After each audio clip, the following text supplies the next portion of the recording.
Gog, Magog et Armageddon. La vérité cachée sur Satan et ses 7 puissances. Beaucoup de gens entendent parler de la guerre d'Armageddon. D'autres entendent parler de Gog et Magog. Certains pensent que c'est la même chose. Mais ce sont 2 guerres différentes, à 2 moments différents, avec un seul but: détruire le plan de Dieu.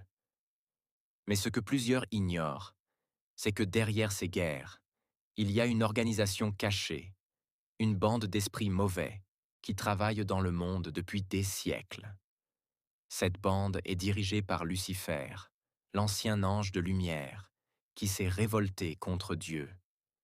Quand Dieu l'a jeté du ciel, Lucifer n'est pas tombé seul. Il est descendu avec 6 autres puissances démoniaques. Ils forment ce qu'on peut appeler Satan. Voici leurs noms: Lucifer, Léviathan, Dragon Rouge, Bilam, Jason Flédi, Princesse Victoria et Yoga.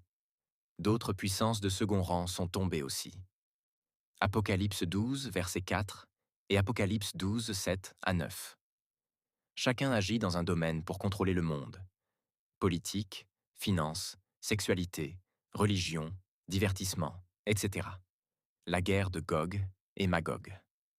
Dans le livre d'Ézéchiel, chapitres 38 et 39, Dieu parle d'un chef appelé Gog, qui vient du pays de Magog.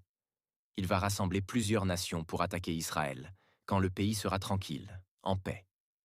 Mais ce n'est pas juste une attaque politique. C'est Satan qui inspire cette guerre. Mais Dieu va se lever.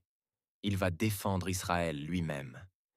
Il va envoyer un tremblement de terre, de la pluie, du feu et du soufre. Il va créer la panique chez les ennemis. Ils vont s'entretuer sans que personne ne les touche.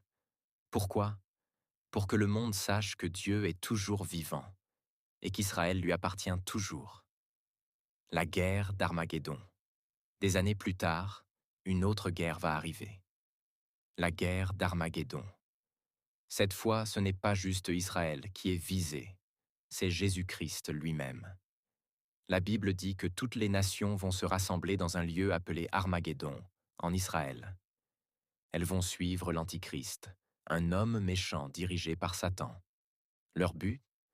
Empêcher Jésus de revenir, empêcher Dieu de régner sur la terre. Mais Jésus va descendre du ciel avec les armées célestes. Il va venir comme un roi glorieux. Il n'aura pas besoin de combattre longtemps. D'un mot, il va détruire tous ses ennemis. L'Antichrist et le faux prophète seront jetés